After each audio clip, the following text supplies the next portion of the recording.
ይቅርታ ውስጥ ራሳቸውን የሚያገኙ ይችል ይሆናል። ምክንያቱም ፎርጊቭነስ በጣም ፓወርፉል ነገር ነው። ብዙ ነገርን ያከማል፣ ብዙ ነገርን ያድናል፣ ብዙ ነገር እንድንተውም ደግሞ ያደርገናል ማለት ነው። ያንን ካደረግን በኋላ ምናልባት ሩት ኮዙን የችግሩን እዚህ የደረሱበትን ምክንያት አብረን መፈለግ እንችል ይሆናል ማለት ነው። ግን ፎርጊቭ ማድረጉ ለራሳችን ነው፣ ጥቅሙ ለራሳችን ነው። ኖ ማተር ዋት ማለት ነው።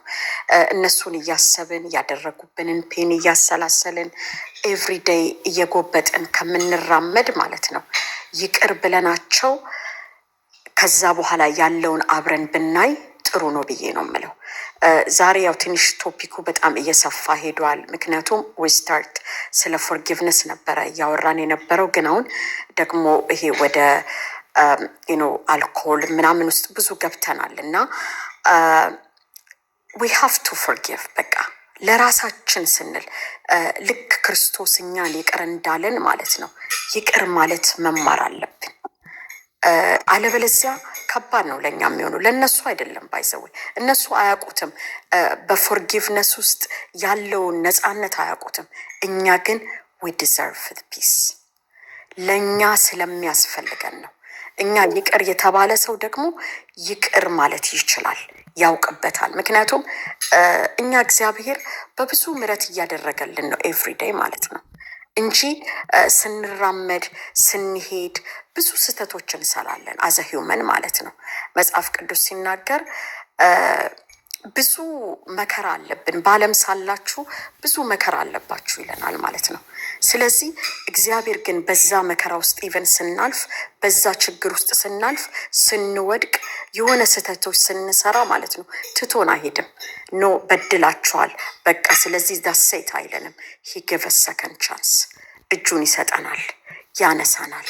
ከዛ በኋላ እድል ይሰጠናል ራሳችንን እንድናክም፣ ራሳችንን እንድናይ ማለት ነው። ስለዚህ ያንን ካደረግን ምናልባት አውትካሙ መልካም ነው። ባይዘወ የፎርጊቭነስ አውትካም ሪግሬት የለበትም። እውነቴን ነው የምላችሁ። ይቅር ብላችሁ ከስራችሁ አታቁም፣ አትከስሩምም። ደግሞ ይቅር አለማለት ነው ኪሳራ ያለበት።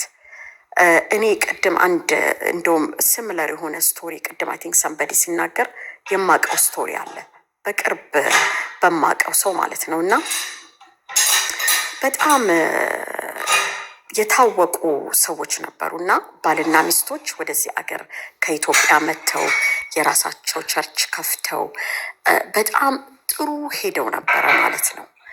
በኋላ ላይ የሆነ ችግር ተፈጥሮ ቸርቹን ፖዝ አድርገው ሚስት ግን በመሀል ታመመች ማለት ነው። ስትታመም የያዛት ካንሰር ነበር፣ ብረስት ካንሰር። ከዛ በኋላ ብዙ ጊዜ እሷ በጣም ትቸገር የነበረው ነገር ምንድን ነው? ፎርጊቭ ማድረግ አትችልም ነበረ በቀላሉ። የሆነ ሰንበዲ የሆነ ነገር ካደረጋት በቃ ሺዶን ነው ሀውቱ ለደጎ በጣም በቃ ብዙ ጊዜ ትቸገራለች እና መጨረሻ ላይ የመጨረሻዎቹ በቃ ሰዓታቶች ደረሱ። ነው የማይቀር ነገር ነው አይደለ? እንግዲህ ያሞት መጣ ማለት ነው። እና ምናለች? እንደኔ ሳትሆኑ ይቅር ማለትን ተማሩ አለች። አንዳንድ ጊዜ ሌት ይሆንብናል፣ ይቅርታም ጊዜ አለው ማለት ነው። በጊዜ ሲሆን ይቅርታ ማዳን ይችላል። በጊዜ ሲሆን ይቅርታ ማከም ይችላል ማለት ነው። ለይቅርታም ሌት ይኮናል ማለት ነው። አያችሁ? ስለዚህ ሌት አይሆንባችሁ። ለመልካም ነገር አትጉደሉ። ግድ የለም አትከስሩ። እውነቴን ነው የምላችሁ። ሽንገላም አይደለም ወይም ደግሞ መድረኩ ስለተገኘ ንግግርም አይደለም። እውነት ለመናገር ይቅርታ ጠይቆ የከሰረ ሰው እስቲ አንድ ታሪክ ሰምታችሁ ታውቃላችሁ? ይቅርታ ጠይቄ እኔ ከሰር ያለሁኝ ያላችሁ ነው? የለም። ለምን መሰላችሁ? ይቅርታ በጣም ፓወርፉል ነገር ነው።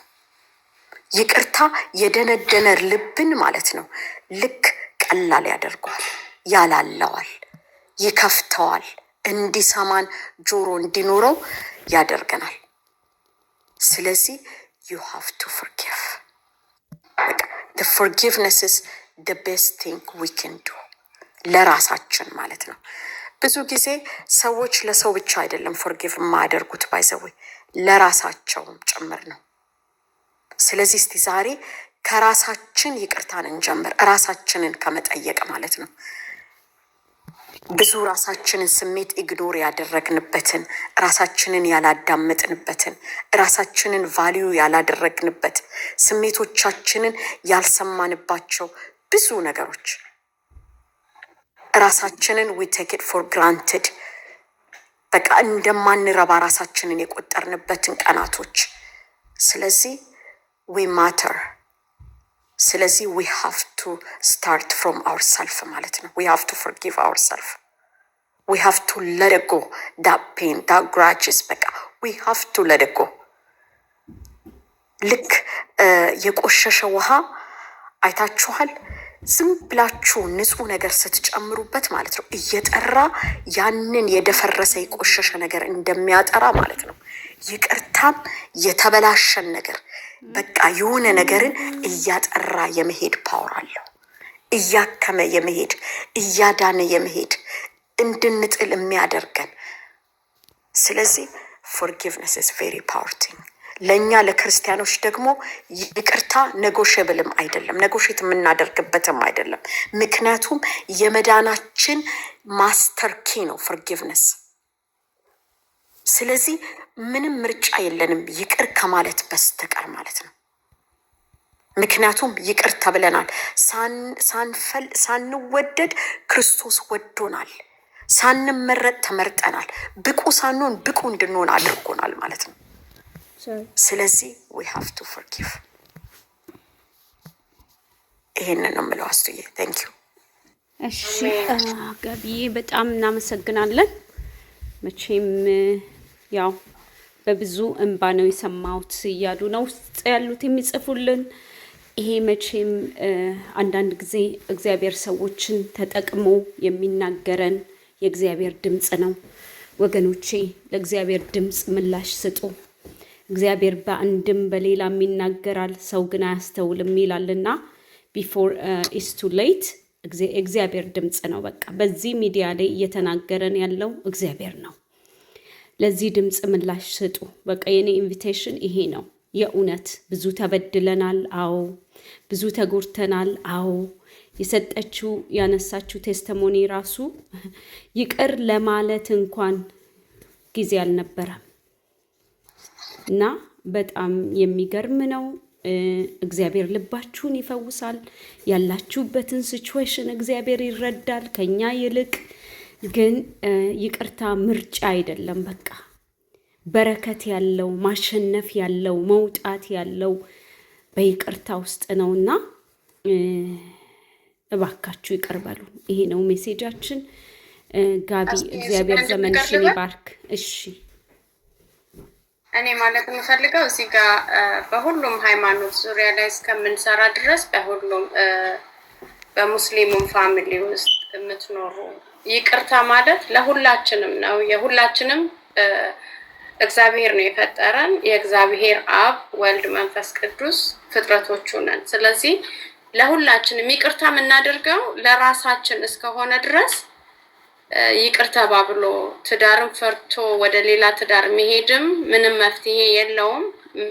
ምንም የሚገኝበት ነገር እስከሌለው ድረስ አብራችሁ ይቅር ተባብላችሁ ኢቭን የበደላችሁን ይቅር በሉ እንደሚል መጽሐፍ ቅዱስም ይቅር በማለት በሙስሊም ፋሚሊዎች ውስጥ ያላችሁ ትዳራችሁ ሊፈርስ ያለ በፍርድ ቤት ኬዛችሁ ተይዞ ያላችሁ ወገኖች እባካችሁ ቆማችሁ አስቡ። እኛ እዚህ ጋር የተቀመጥነው ምንም ነገር ትርፍ የለውም። በፍቺ ውስጥ ምንም ትርፍ የሚገኝ ነገር የለም እና ይቅር ተባብላችሁ ቤታችሁን ስሩ። ይሄንን ለማለት ነው። ቴንክ ዩ አስቴ። እሺ ሜሮንዬ ትቀጥያለሽ። አንቺ ነሽ ተረኛ። ጎሄድ ከሜሪ ቀጥሎ ዶክተር ሬዲ ከሆነ ራሱን ያሳውቅ። አንድ ቁጥርን በመንካት አሳውቀን ሬዲ ስትሆን ዳክተር። እሺ እግዚአብሔር አምላክ ይባርካችሁ እህቶች ወንድሞችም፣ የእግዚአብሔር ሰላምና ጸጋ ይብዛላችሁ። ዋት አ ቶፒክ! ይቅርታ ልክ እንደ ተጻፈው 4 ቃል ስለሆነ ወይ 5 ቃል ስለሆነ ቀላል ሊመስለን ይችላል። ግን ደግሞ ማድረግ ያለብን አሁን ጋቢም እንደተናገረችው በህይወታችን ሁል ጊዜ እየተለማመድ ነው መሄድ ያለብን ነገር ነው እና እግዚአብሔር ለዛ ጸጋውን ያብዛልን። ወደ ይቅርታ ከመሄዴ በፊት ግን ቅድም አስተያየቱን ወይንም ደግሞ በምኒ ምህረቴ አንቺ ከሆንሽ አላቅም ናሽናል ነምበር ጠይቃችሁ ነበረ 800 ነምበር ካለ ብላችሁ ሄልፕ ላይን ኢዝ ኦልዌይስ አቬይለብል ነው ነምበሩ ለኤኒ ካይንድ ኦፍ አዲክሽን ሞስትሊ ለአልኮሆል አዲክሽን ለሱሳይድ እነሱ በኢዝሊ ጉግል አድርገን የምናገኛቸው ናቸው። ዴር አቬይለብል አሁን 1-800-662-4357 1-800-662-4357 ይሄ ናሽናል ሄልፕ ላይን ነው። 24 ሰዓት ነው የሚሰሩት። 7 days ነው 365 days a year ፍሪ ኦፈሪንግ አላቸው። ዊሊንግነስ አውርታችሁታል። ድጋሜ መሄድ አያስፈልግም። እሱ ላይ ፈቃደኛ ለሆነ ሰው ፈቃድ ከሌለ እዛ ሪሃብሊቴሽን ውስጥ ሪሃብ ምናምን አይጀምሩም። you have to admit then willing to get help then they will be able to help you እሱ አለ። ከዛ ልጀምር ብዬ ነው። ሁለተኛ ደግሞ እኔ ሁሉም ሰው ብሎታል፣ ብዙ ባልጨምር ደስ ይለኛል። ግን ለዛች ሴት ልቤ